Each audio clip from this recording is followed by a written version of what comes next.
உங்கள் favourite TV ஷோக்களை இனி miss பண்ண தேவையில்லை. ZEE5 இல் முற்றிலும் இலவசமாக காணுங்கள். இங்கேயும் எப்பொழுதும். கேசவா, அப்பா ரொம்ப சந்தோஷமா இருக்குப்பா. இதுக்கு முன்னாடி நீ வேலைக்கெல்லாம் போகலன்னு நான் கொஞ்சம் கடுமையா பேசியிருப்பேன். அதெல்லாம் நீ எதுவும் மனசுல வச்சுக்காத. ஐயோ, என்னப்பா நீங்க? இல்லப்பா, பிள்ளைங்க நல்லா இருந்தா தானே பெத்தவங்களுக்கு பெருமை. எவ்வளவு சொத்து இருந்தாலும் வீட்டில் ஏதாவது ஒரு பிள்ளை வேலைக்கு போகாம சும்மா இருந்தா ஊர் அதையே குறை சொல்லி பேசிக்கிட்டு இருக்கும். நம்ம ஒண்ணு பாரம்பரியமான பெரிய குடும்பத்தை சேர்ந்தவங்க இல்லை. ரொம்ப சின்ன குடும்பம்தான். நம்ம குடும்பத்தோட வசதி வாய்ப்பு எல்லாம் உனக்கு தெரியும். அப்படி இருந்தும் என் காது படவே உன் சின்ன மகன் இன்னும் வெட்டியா இருக்கானே அப்படின்னு என் முன்னாடியே கிண்டல் பண்ணுவாங்க. அவ பொண்டாட்டி தான் வேலை பார்த்துக்கிட்டு இருக்கா அப்படி இப்படின்னு என்னென்னமோ சொல்லுவாங்க. நானும் அந்த இடத்துல அவமானப்பட்டு எதுவும் பதில் பேச முடியாம வந்திருக்கேன். இன்னைக்கு அவங்க முன்னாடி என் புள்ள பிசினஸ் ஆரம்பிச்சிருக்காண்டா அப்படின்னு பெருமையா சொல்லணும்னு தோணுது.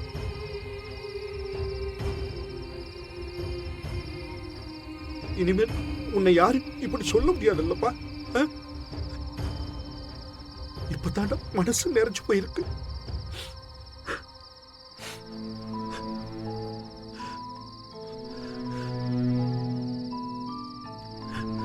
சந்தோஷம்டா.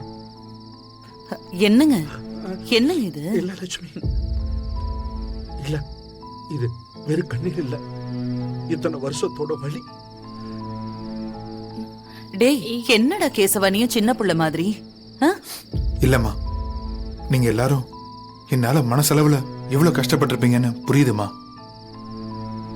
சாரிமா. அதெல்லாம் ஒண்ணு இல்லடா, பிள்ளைங்களுக்காக தானே. டேய், எங்களை மத்தவங்க கேக்குறதெல்லாம் ஒரு விஷயமே இல்லடா. உன்னையே நம்பி வந்தால அந்த பொண்ணு அவ எல்லாத்தையும் சகிச்சுக்கிட்டு வாழ்ந்ததுதான் பெரிய விஷயம்டா. தீபாவுக்கு தாண்டா நீ நன்றி சொல்லணும். அவளை என்னைக்குமே மறந்துடாத. அவளை நீ தலையில தூக்கி வச்சு கொண்டாடணும். சரி பாட்டி.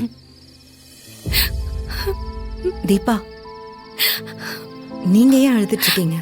இல்ல துளசி, மாமா சொன்னது கரெக்ட் தான். நானும் பல இடத்துல பதில் சொல்ல முடியாம ரொம்ப அவமானப்பட்டு வந்திருக்கேன். இனி யாருமே அந்த மாதிரி கேட்க மாட்டாங்கல்ல. அப்படியே கேட்டாலும் என் புருஷன் பிசினஸ் பண்றாருன்னு ரொம்ப பெருமையா சொல்லுவேன்.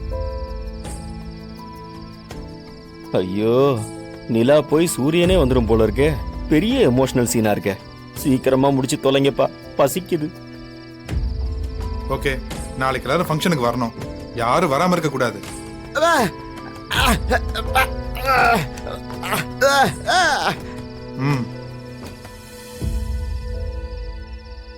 ZEE5 ஆப்பை டவுன்லோட் செய்து அனைத்து எபிசோடுகளையும் இலவசமாக பாருங்க.